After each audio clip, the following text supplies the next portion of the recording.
xonamiz mana bu yerdan boshlanadi. Demak, to'g'rida asosiy xona.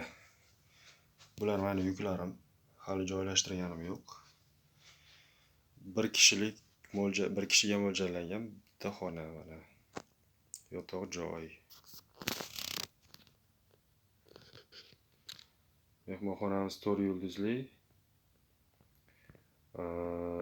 Barcha ishlatiladigan jihozlari, yotoqxona anjomlari va sochiqlar hammasi oq rangda, oppoq.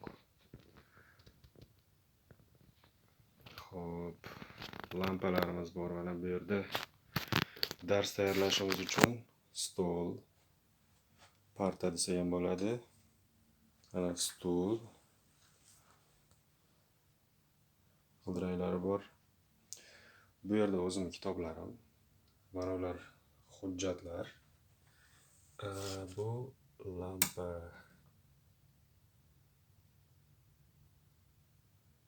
Burab yorug'lik pastligini to'g'rilasa bo'ladi. Xo'p, bu karantin payti ishlatib turishimiz uchun bizga berilgan telefon. Ya'ni qayerdamiz, nima ish qilyapmiz, tashqariga chiqib ketmaganmizmi, tana haroratimiz qancha, nechi bo'lyapti, Covid belgilari sezilmayaptimi, shuni har kunlik bizdan ma'lumotlarni olib turish uchun berilgan telefon. 14 kun davomida mana shu telefonda aloqaga chiqib turamiz. O'sha Mextni mutasaddilari bilan. Aquos deb nomlangan telefon ekan. Birinchi marta ko'rishim. Yaponiyaning o'zini kompaniyasi bo'lsa kerak. Android tizimida ishlaydi. Xo'p, yotoq lampasi. Bu o'sha domashniy telefon deymiz. Mehmonxona xodimlari bilan bog'lanish uchun foydalaniladigan telefon. Xo'p, mana bu kofe stoli. Choy ichiladi, kofe ichiladi, salfetkalari bor mana. Bu stol, dam olish stoli. O'zim narsalarim qo'yib qo'yganman. Endi xo'p, bu tomonga o'tadigan bo'lsak, televizor.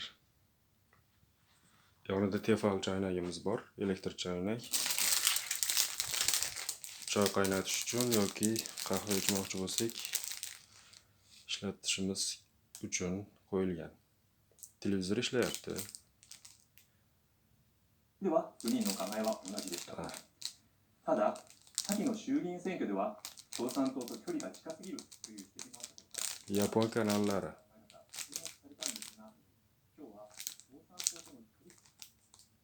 Yangiliklar bo'lyapti. Bu yerda multfilm. Bizi Bolajon telekanaliga o'xshagan telekanal.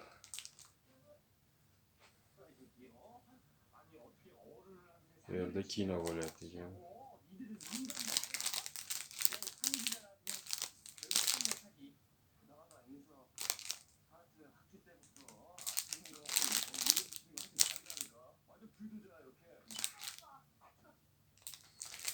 Yaxshi, demak, televizor shu.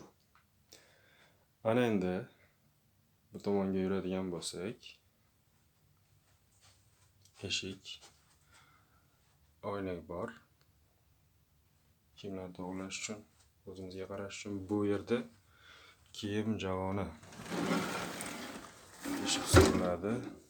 Kiyimlarimni joylashtirib qo'yganman. Beshilkalari bor o'zlarini.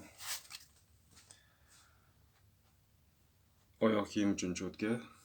Bu mabodo chiroq o'chib qolish ehtimolligi bor bo'lsa, chiroq o'chib qolganda ishlatiladigan fonar. Olsa o'zi yonadi. Joylashtirib qo'ysa yana o'chadi. Pastda oyoq kiyim kiyish uchun qoshiq deymiz o'shnaqa. Bular o'zim oyoq kiyimlarim. Sapog, krossovka, mana bu mehmonxonani tapchkasi. 2 juft berildi. Bir juftini kiyganman. Hozir bittasi qoldi, narigi dazmol.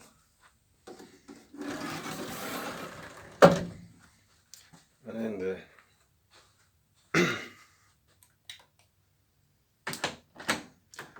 yuvinish xonasi. Yuvinish xonasida ham hamma kerakli narsalar bor. Qo'l sochiqlar bor. Mana bu yerda sanitariya, gigiyena mahsulotlari, sovunlar, so'qilmaganda ishlatiladigan losyonlar, kremlar, salfetka, tish yuvish uchun stakan, soch quritish uchun fen deymizmi? Bu yoqda hojatxona, vanna, dush, oyoq uchun sochiq, hamma narsa joy-joyida. Juda ham yaxshi mana tapchka.